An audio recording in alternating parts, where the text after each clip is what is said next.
Passions, Best Games Rant, Fatal Frame 2, Crimson Butterfly. I love this game, one of the best survival horror games ever made. It is psychological survival horror, which I love because it puts the story and atmosphere first, which has always been the thing I love the most about the early Silent Hill titles. I love those horror games that just, you know, that get under your skin, that just stick with you, just, you know, leave the make you want to leave the lights on, and the doors open, and you're hiding under your bed. I like that kind of horror experience, and Fatal Frame 2 definitely delivers that better than any horror game I've ever played. I always come back to this game whenever I think of, what what this gen and the last gen have lacked severely is these types of horror games. You've got these two main characters. You've got these twin teenage girls, Mio and Mayu, who are wandering through the woods one day, and they happen upon this shrine that is cursed and transports them to an old village from like 100 years ago or some shit. And it's cursed, it's damned, it is full of ghosts. There's no life in this village whatsoever. It's been plunged into darkness by a curse from a ritual, a tradition that the village had to keep this darkness at bay before everything went to hell. Involved sacrificing a child, particularly a twin child. They would have these twins that they would use for a ritual. One twin kills the other, and the village would be saved from damnation, from being cursed. But at some point in the village's history, that ritual failed, and it was plunged into darkness. It was like wiped out of the land of the living and stuck in this like nightmare pocket dimension. And you play as these two teenage girls that get stuck in this village and separated, and the only defense you have is a camera. Because like the other Fatal Frame titles, there are no guns, there are no other types of weapons. You have a sort of a mystical camera that acts as a ghost exorcism defense weapon. You have to let these ghosts get just close enough to you, while holding it in place and staying in place, and then snap pictures to exorcise them, get them out of there, or maybe even just stun them long enough to, flee to another room or whatever.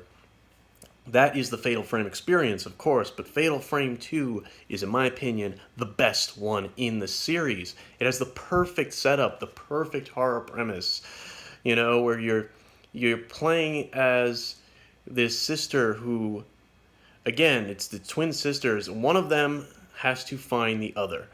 The other sister is lost. They've been separated. They're both stuck in this village. And a really brilliant touch I love about these two characters is that the dynamics between the two is set up right away, where the one sister you're playing as, she's sort of the protective, stronger one. The other one has like a limp. She has like a bad leg. So she's a bit more vulnerable. She's a bit less tough and independent than the other sister. And she's the one you're trying to find. She's the one that you spend the whole game looking for.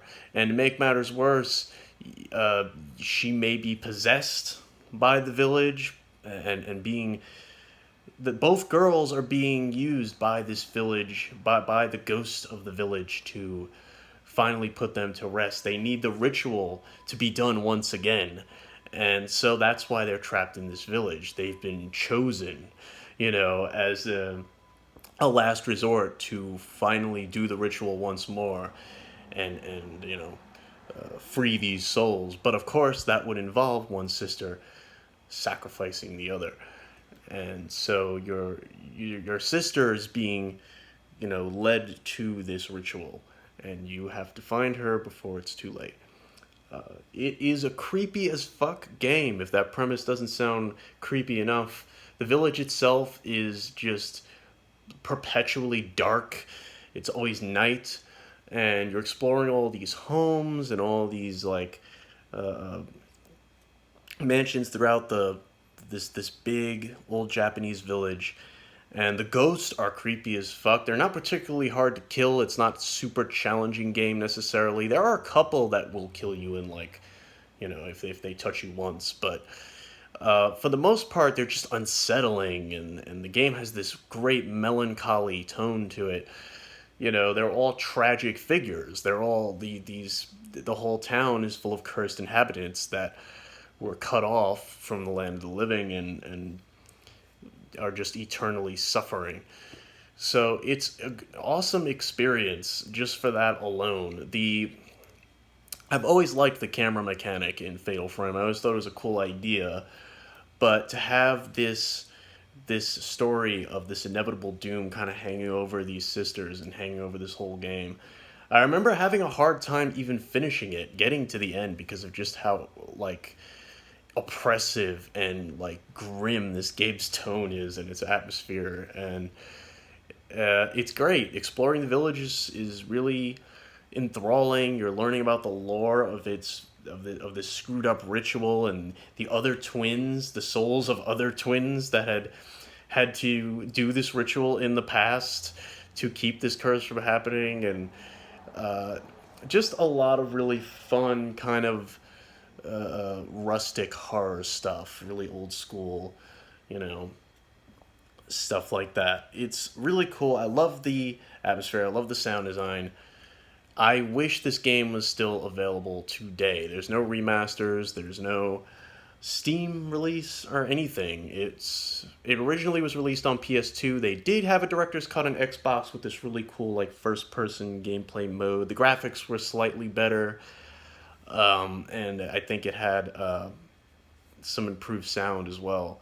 But overall, it's kind of a hard game to get a hold of now, which is a shame. But I really loved it more than the other two Fatal Frames. I think it's my favorite one by far, and one of the best horror games ever made. One of the best games I've ever played. So if you haven't checked it out yet, you definitely should. It's recommended. On to my next vid. Ciao.